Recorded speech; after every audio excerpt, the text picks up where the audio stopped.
বিসমিল্লাহির রহমানির রহিম। বন্ধুরা, আজকে আমরা কিছু শব্দের চাকরি পরীক্ষায় আসে এরকম কিছু শব্দের প্রতিশব্দ শিখব বা সমার্থক শব্দ শিখব। সাপ এর প্রতিশব্দ হচ্ছে সর্প, অহি, ফণি, নাক, পূজক, ভুজঙ্গ, আশিবিশ, উরক, বিষধর, পণ্যক। সিংহ শব্দের প্রতিশব্দ হচ্ছে কেশরী, পশুরাস, মৃগন্দ্র, মৃগরাজ। সুন্দর শব্দের প্রতিশব্দ মনোরম, মনোহর, শোভন, সুদৃশ, চারু, রমণীয়, রম্য, কমনীয়, কান্তিমান, লাবণ্যময়, সুদর্শন, ললিত।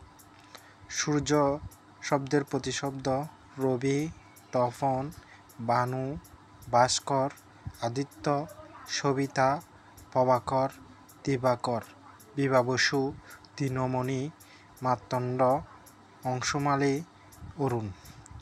স্ত্রী শব্দের প্রতিশব্দ পত্নী, ভার্যা, সহধর্মিণী, অর্ধাঙ্গিনী, দ্বারা, জায়া, বধূ, বউ, বিবি, বেগম, গৃহিণী।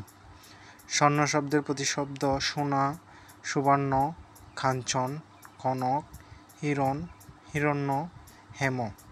স্বামী শব্দের প্রতিশব্দ পতি, কান্ত, নাথ, বল্লভ, দয়িত। হাত শব্দের প্রতিশব্দ হস্ত, কর, বাহু, বুজ, ফানি। হাতি শব্দের প্রতিশব্দ গজ, হস্তি, করি, দ্বীপ, বারণ, মাতঙ্গ, কুঞ্জর, দন্তি, দ্বিরথ, ফিল। হীন শব্দের প্রতিশব্দ নীচ, অধম, নিন্দনীয়, অবনত, গরিব, অক্ষম, শূন্য, ক্ষীণ। ধন্যবাদ। সবাই লাইক, কমেন্ট, শেয়ার করবেন।